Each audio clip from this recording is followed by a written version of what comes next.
नमस्कार विद्यार्थी मित्रांनो, स्वागत आहे आपलं यूट्यूब चॅनल ज्याचं नाव आहे मोहित मोटिवेटेड एक्झाम चॅनल। आज आपण बघणार आहोत TIT म्हणजेच शिक्षक अभियोग्यता बुद्धिमत्ता चाचणी परीक्षा 2025 आलेली नवीन अपडेट। ती अपडेट कोणती आहे चला तर मग सुरुवात करूया व्हिडिओला। TIT निकाल प्रक्रियेत पारदर्शकतेचा अभाव, संदीप कांबळे। शिक्षक अभियोग्यता बुद्धिमत्ता चाचणी TIT 3 परीक्षा 2025चा निकाल प्रक्रियेबाबत गंभीर शंका उपस्थित करत निकाल पारदर्शक व विश्वासार्ह पद्धतीने जाहीर करण्याची मागणी युवा शैक्षणिक व सामाजिक न्याय संघटनेचे अध्यक्ष संदीप कांबळे यांनी महाराष्ट्र परीक्षा परिषद पुणे यांच्याकडे केली आहे। निवेदनात म्हटले आहे की राज्यातील 2,11,000 उमेदवारांनी या परीक्षेत सहभाग घेतला होता।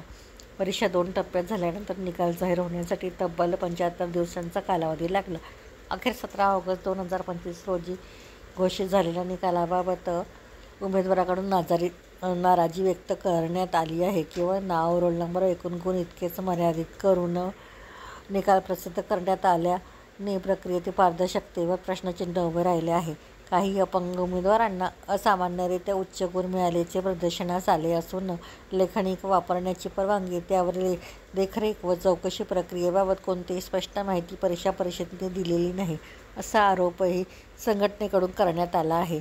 निकाल प्रक्रियेतील सर्व गुण सविस्तर प्रसिद्ध करणे, जन्मतारीख, लिंग, प्रवर्ग, आरक्षण, अभियोग्यता, बुद्धिमत्ता गटातील गुण असे कॉलम निकालात समाविष्ट करणे, एकाच उमेदवाराने अनेक वेळा परीक्षा दिल्यास त्याला अपात्र ठरविणे आणि निकालात नॉर्मलायझेशन पद्धतीचा वापर झाला असल्यास ते स्पष्ट करण्याची मागणी या निवेदनात करण्यात आली आहे।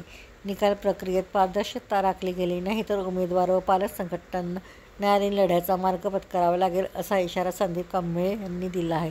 तर ही होती TIT निकालाबद्दल आलेली नवीन अपडेट। अशाच नवीन अपडेट बघण्यासाठी व्हिडिओला लाईक करा, कॉमेंट्स करा, जास्तीत जास्त व्हिडिओ शेअर करा जेणेकरून इतर विद्यार्थ्यांना देखील व्हिडिओचा फायदा होईल आणि त्याचबरोबर चॅनलला सबस्क्राईब करायला विसरू नका।